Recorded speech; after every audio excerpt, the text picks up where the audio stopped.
আসসালামু আলাইকুম ওরহমতুল্লাহি ওবারাকাতু। আমরা ঘুরতে ঘুরতেই গিয়েছিলাম সেই ঐতিহ্যবাহী রৌমারী বিলের পাশে অবস্থিত মুক্তি সংগ্রাম জাদুঘর, কাপাসিয়ায় অবস্থিত একটি সুন্দর প্রদর্শনীয় জাদুঘর। ভিডিওটি দেখতে থাকুন। আজকে আমি এই জাদুঘরে কিভাবে আসা যায় সেই লোকেশন সম্পর্কে একটু বলবো। আমরা সবাই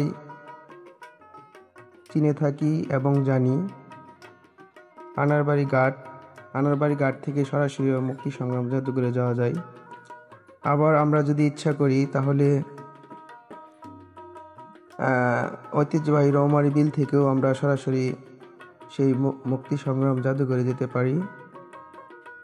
এই মুক্তি সংগ্রাম জাদুঘরে রয়েছে অনেক পুরাতন ইতিহাস এবং প্রাচীন নিদর্শন সম্পর্কে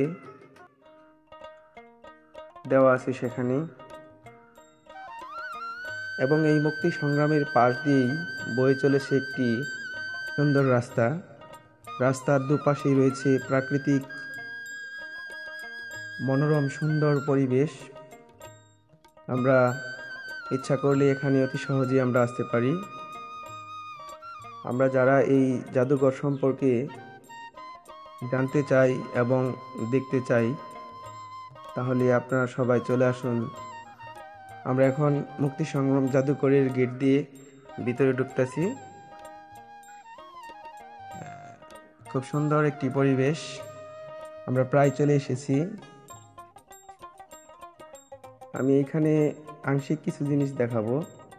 এটা হচ্ছে মুক্তি সংগ্রাম জাদুঘরের প্রথম গেট, এখান দিয়ে প্রবেশ করতে হয়। এটা হচ্ছে মুক্তি সংগ্রাম জাদুঘরের পাশেই অবস্থিত একটি ছোট্ট ফুলের বাগান। খুব মনোমুগ্ধকর ফুল এখানে রয়েছে, আমরা স্ক্রিনে দেখতে পাচ্ছি। এরপর আসবে গোলাপ, অত্যন্ত সুন্দরভাবে ফুটে আছে।